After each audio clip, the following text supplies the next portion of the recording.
The International Assassin's arc, otherwise known as the Hell arc, is a Chainsaw Man arc that a lot of people haven't understood, and that some find far too messy, and even think it's bad because of it.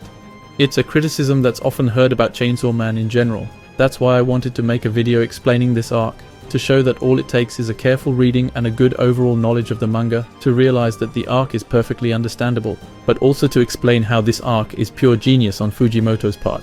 Oh, and by the way, I'll be spoiling the whole first part of Chainsaw Man, so if you haven't finished it, turn around and go catch it all in a hurry. Anyway, hi, it's Lilian, and today we're going to talk about one of Chainsaw Man's best arcs, that of the International Assassins.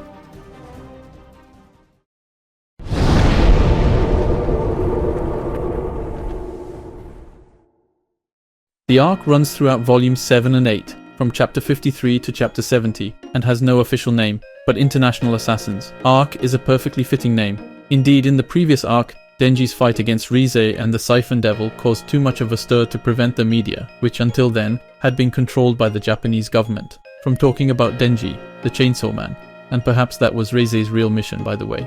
So now that everyone knows he's in Japan, assassins from all over the world are on the hunt. China will hire Guangxi, later revealed to be the very first devil hunter, and her 4 hominy demons. The USA will hire 3 brothers, Germany will hire an old man nicknamed Santa Claus in exchange for 4 children he'll adopt, 3 for the mission and 1 for his personal leisure. And then we'll see a last group, a man named Tolka, and the woman he calls Mistress, who, from the looks of them, appear to be Russian. At the start of this arc, we learn from the angel that devils are reborn on Earth after perishing in hell, and vice versa, like a cycle of reincarnation. But also that every devil in the special section remembers hearing a chainsaw before dying in hell, which is of course a foreshadowing of Chainsaw Man's true identity. Then day 1 of the hunt begins. The 3 brothers hired by the USA have made a contract with the Devil Skin and will take advantage of it to kill 3 agents. Kurosa and Tendo, 2 devil hunters who know Aki well and whom we've seen several times in previous arcs, and Subaru, their boss. One of these brothers will use his power to take on Kurosa's appearance and set a trap for Denji, but Power will, while stealing Kobeni's car, run into him by pure chance and kill him on the spot, thus revealing his identity. The second brother is killed by Yoshida, a new devil hunter introduced a few pages earlier. He's a rather mysterious character because he's very discreet, but very, very strong. Strong enough to stand up to Guangxi in a hand-to-hand fight, even though, according to Kishibe, she's the best in the world at it, and he's still only a high school student. The last of the 3 brothers takes on Kurosa's appearance to hide out with one of his buddies. But when he talks to Kurosa's buddy, who tells him stories about their past together, the guy breaks down and apologizes, then goes off to finish his mission the next day, mumbling what his brothers kept telling him, "I'm immortal, I'm immortal." The assassin hired by China, Guangxi, goes for a stroll and has orgies with the 4 hominy demons accompanying him. For their part, Tolka and his mistress go to the restaurant where Denji and the others are staying, and the mistress plants a nail of the cursed devil on Denji 3 times. The power of this devil allows you to kill someone on whom you plant this nail 4 times, and it's a power we've already seen since Aki used it to fight the Katana Man. But the backlash being very high, the mistress leaves it to Tolka to plant the 4th nail on Denji himself later, as she would otherwise die of the backlash, since she only has 6 months to live. We then start day 2 with Makima, who's been massacring puppets, saying there's going to be a lot of death, and ordering Prince, the spider hominy demon, to collect as many allied corpses as possible, which will come in handy later on. Santa Claus, a human who has a contract with the puppet devil, takes action and turns a lot of people into puppets so that they can attack Denji, which will make a real mess. Then Guangxi enters the scene, kills a bunch of puppets and fights Denji and his team, making even more trouble. Then Kishibe, who has taken 2 of his hominy demons hostage, calms things down a little by forcing her to talk, and tells her in writing that Makima is listening to them, and that if she agrees, he's willing to join forces with her to kill her, revealing that Kishibe's real goal is to kill Makima and not to serve her. But this discussion is about to be interrupted by the last of the 3 brothers hired by the USA, who shows up to shoot Denji, disrupting the negotiations. Guangxi throws Kishibe out the window, landing on Kobeni's car, then throws the last of the 3 brothers, landing on Kobeni's car. Kobeni, which will be more concerned by the state of his poor car than by the monstrous mess around it. We'll have the return match of Yoshida versus Guangxi.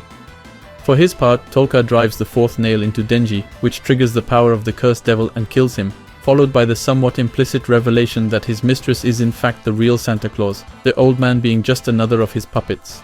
This is later confirmed by Makima. Note, by the way, that she makes a distinction between the classic puppets we've seen attacked in mass and the so-called perfect puppets like the old man, or now Tolka, whom she has infused with emotions as she puts it. Quan Chi wins against Yoshida and throws him out of the window too. Then she faces Aki and all, but at the same time, the girl that is the real Santa Claus is going to sacrifice the old man and 3 of the children he adopted according to the assassination contract we saw at the beginning in order to borrow the power of the Hell Devil and send everyone in the building in hell. Thus Denji, Quan Chi, Aki, Kobeni, Power, Tolka, etc. find themselves in hell. Once inside, all the hominy demons will completely panic and start talking about devils far more powerful than the gun devil, devils who've never died once and who bear the name of primary fears. Then the darkness devil appears. Symbolized by astronauts cut in 2, space representing the purest darkness, the darkness demon will instantly cut off the arms of those present, arms which once in the air will form the name Makima. Next, Tolka claims to be the puppet devil and reveals that the darkness devil has made a contract with him to deliver Denji's heart in exchange for some of his power, so that the puppet devil can defeat Makima. In fact, all the devils want the Chainsaw Man's heart, as it represents their greatest threat due to its power, and the fact that it is so weak in Denji's body means that this is the best opportunity to get rid of it once and for all. This shows just how powerful the Chainsaw Man was at his prime, as he is feared even by a devil as powerful as the Darkness One. In the normal world, Santa Claus will eat a piece of the Darkness Devil's flesh. On the hell side, the Darkness Devil will kill Tolka, then the Stone Devil at the same time as the guy he's contracted with. He'll kill Beam just after the latter has given Denji some of his blood. He'll decapitate Quan Chi and kill the 2 hominy demons accompanying him, as well as another guy. The hominy demon Violence will remove his power-restricting mask to fight, but will still get smashed. In fact, to put it simply, he's going to kill almost everyone in order to attract Makima.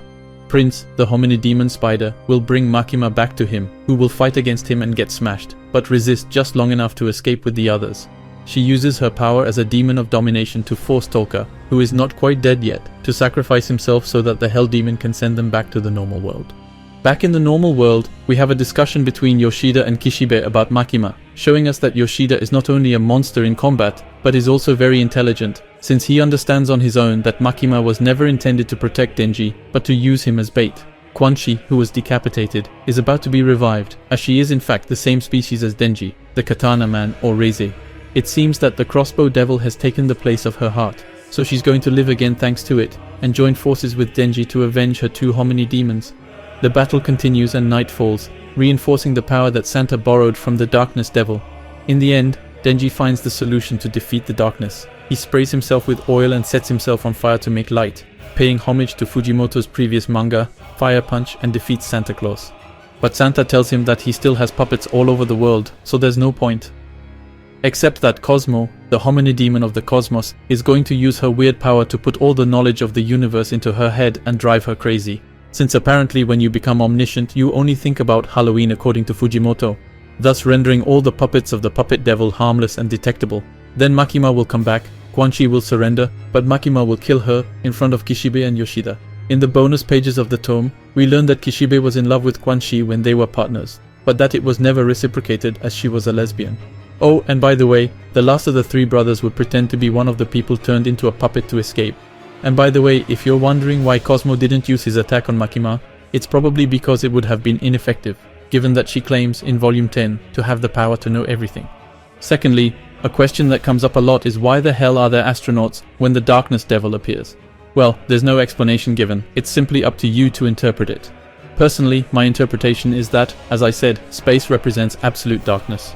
The astronauts, on the other hand, represent man trying to understand, to tame, to fight space and therefore darkness. To me, the fact that the astronauts are shown cut in 2, praying, means that any attempt by man to resist the Darkness Devil, or even just to understand him, is impossible. Only death awaits us, and all we can do is pray, in vain. This gives the Darkness Devil a very Lovecraftian dimension. For those who don't know, it refers to Howard Philippe Lovecraft, one of the greatest horror writers of all time, to whom we owe the Call of Cthulhu, to name just the most famous, and who in his short stories confronted his protagonists with entities so superior to men that they are beyond our comprehension, that our consciousness is physically too limited to apprehend them, that they are unutterable. And I think that's exactly what Fujimoto wanted to do here with this staging, to make the Darkness Devil appear as an entity incomprehensible by virtue of its extreme superiority. And it continues right afterwards with the panel where he cuts off everyone's arms to write Makima. Why does he do this? My interpretation this time is simply that he's taunting Makima, that he's torturing his little protégés to get her to come to hell, which she analyzes herself by the way. Or maybe it's a way of communicating the contract with the puppet devil, I don't know, it's all open to interpretation. Then there's another recurring question. How did Aki and the others manage to survive hell?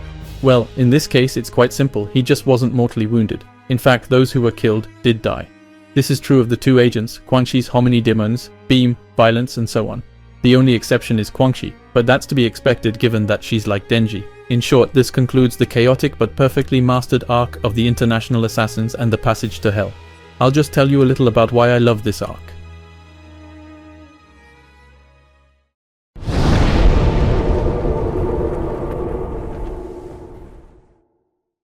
This arc is a concentrate of pure madness.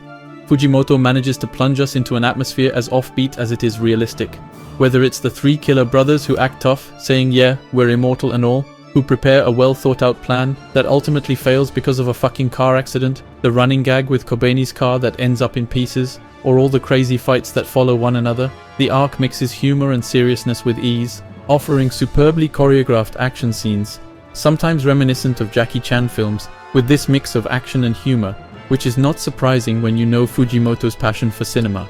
It's all very fast-paced and frenetic, but perfectly comprehensible if you pay close attention. In fact, I think that those who didn't understand this arc just followed it chapter by chapter in the weekly Scantrad translation, forgetting each time what had happened in the previous chapter. Or maybe they read it too fast because they were too caught up in it, or maybe they weren't really concentrating, I don't know. Anyway, apart from the frenetic fun, there's also this incredible passage in Hell. It's completely insane in terms of form alone.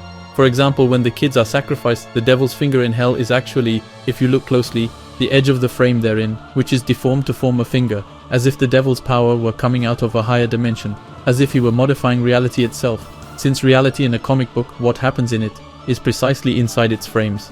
It's all very simple, but it shows that Fujimoto knows how to have fun with the codes of comics. In fact, he does it again during the passage through Hell, when Tolka talks to the devil, using the arms the devil has cut off to build the frames on the page, and he'll be using them in other arcs too, such as the fight between Aki and the Katana Man with the power of the cursed demon, or Denji's passage through Hell, where Guts will replace the separation of the squares. I can't wait to see how the anime will manage to adapt this, because this is something that can only be done in comics. They'll have to be ingenious to give the same impression, this time using animation codes. Otherwise, the entrance to Hell is completely crazy too. You've got the gigantic hand that comes to pick them up, only to find itself decomposing on the next page for some reason. The Hell that's a kind of flower field with a ceiling full of doors that go on forever. Such a unique vision of Hell for us who are used, in our collective imagination, to a much more apocalyptic vision, that we find ourselves completely disoriented, just like the characters who don't really understand what's happening to them. Then you have the homini demons freaking out to the point of insanity, with one even asking for permission to commit suicide. You know there's a crazy threat coming, and you're told that there are demons much more powerful than the gun demon, who's been presented as the final boss since the beginning of the manga. And then the darkness demon arrives. You've got his metaphorical representation by astronauts cut in two, with their entrails serving as shadows. In terms of imagery, this panel is a masterclass, but just like the characters, you barely have time to think and understand anything when you turn the page and suddenly you've got a fucking full spread where all the characters have had their arms cut off and you finally see the design of the darkness demon who looks like a fucking Dark Souls boss. Like there wasn't a better design possible to represent him, and with the arms that form Makima there, you don't know why the devil's doing it, what's on his mind, what's he thinking. Seriously, he looks like a great old H.P. Lovecraft. A being so superior that his thoughts are incomprehensible to our under-evolved brains. And when he starts killing everyone there, his powers are so abused that you don't even understand them. He points at Beam. Beam gets chopped up. You've got the guy who uses the power of the Stone Devil. He manages to grab the Stone Devil himself and kill him. You've got everyone jumping on him. In an instant they're all chopped up.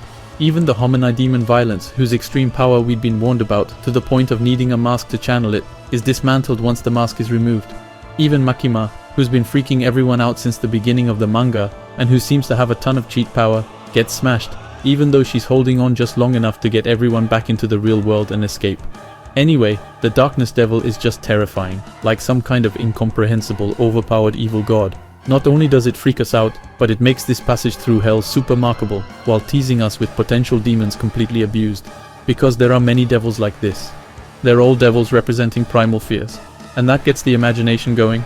Incidentally, we spend at least 2 chapters watching Power being traumatized by the Darkness Devil and becoming paranoid, thinking he's everywhere.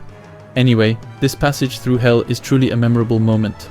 So much so that it almost renders anecdotal the fight that follows between Denji and Santa Claus, which is an excellent fight though. I mean, Fujimoto has managed to show us in one frame his main character cosplaying the main character from his previous manga, while doing some fucking tug of war, all with a giga shonen spirit. It makes absolutely no sense, but it's incredible it's Fujimoto. And that's not even mentioning the cosmic crazy Halloween at the end. Oh, and as usual, Makima shows up at the end to kill off a great character and make us depressed in like 3 pages. Whereas 2 seconds before we were in for some really fun action. This is something Fujimoto is very good at. He really manages to take us from laughter to tears in just a few frames, all with great restraint. For Quan Chi, for example, there's no long tearful flashback where Kishibe remembers the good times they've had together or anything, and Kishibe's suffering over Quan Chi's death isn't emphasized at all, but we get it. We're made to understand that they were teammates a long time ago. We see when they chat that they're old friends and all, and above all, there's this 2-page mini-comic where we understand that Kishibe was in love with her. In short, it's easy to imagine Kishibe's suffering thanks to all this. And the fact that it's all sober makes this sadness even stronger. At least that's the case for me. I'm not a big fan of really maudlin stuff where you get the impression that the author is behind you begging for tears. Another trick I really liked, and which Fujimoto often does too, is when he spends several frames on the last of the 3 brothers still alive, who drops by Kuroshi's friend's house and takes on his appearance. At this point, as he talks to Kuroshi's buddy and he recounts his anecdotes, he suddenly realizes what it's like to kill someone, especially as he's learned in the same day what it's like to lose someone close to him, given that both his brothers are dead. And in the end, Kuroshi's buddy is going to be his emotional support, just like a real buddy, whereas originally he just wanted to use him as a hiding place. But in short, when you think about it, narratively speaking, there's no point in doing this. There's no point in spending several panels on an ultra-secondary character who's just going to say Halloween at the end of the arc. Why do that? Well, in my opinion, it's just Fujimoto's irrepressible desire to show that his characters are terribly human, just like everyone else. In fact, when you read Chainsaw Man, Fire Punch, or even Look Back, you realize that he loves showing dialogues or banal scenes from everyday life, a little funny or a little sad. And personally, I find that all these moments, which could be considered useless on their own, end up creating an overall atmosphere that is very human, very sincere, and very realistic in the psychology of the characters, and that it is this atmosphere that reinforces the emotional affection we feel for the characters in the work. Anyway, all that to say that I love this kind of unnecessary and ultimately indispensable scene. A final, more general point that I liked was simply that we finally have a manga that stops focusing on Japan. Seriously, there are, I don't know how many manga where, as if by chance, all the supernatural events that upset the balance of the world take place in Japan, and no other country seems to react. Now we're sending in Russians, Chinese, Americans, and Germans, and we're not even translating what they're saying. Anyway, it's a pleasure, because beyond introducing a bit of diversity, which is always refreshing, it makes the universe much more credible. We all know that in the real world, if something appears that we can take advantage of, the big powers will pounce on it. By the way, Chainsaw Man talks about politics and geopolitics many times throughout the manga. It's not very advanced, but it's enough to make the universe more credible than what we're used to seeing. In short, the International Assassins arc is a pure concentrate of creativity, whether in terms of staging, cutting, or even chara design. And while its chaotic appearance may seem chaotic at first glance, everything is in fact meticulously planned, to the point where certain key events can be found in a small box or have been foreshadowed in a little dialogue 10 chapters earlier. Let's just say it's a rather demanding read. That's why I invite all those who didn't understand the arc to simply reread it in one go with the physical volumes, because the translation is much better, and in passing to do the same for all Chainsaw Man, because the manga is much more comprehensible on rereading. Aside from that, this arc doesn't really tell us that much in terms of content. It's more the consequences of this arc that will tell us interesting things, like Power's trauma or Aki giving up her revenge out of fear. But it does give us a glimpse of Makima's true face. It makes us understand just how important Denji's heart is, whether for the most powerful devils or for great foreign powers. And it sets up perfectly the next arc, that of the Gun Devil.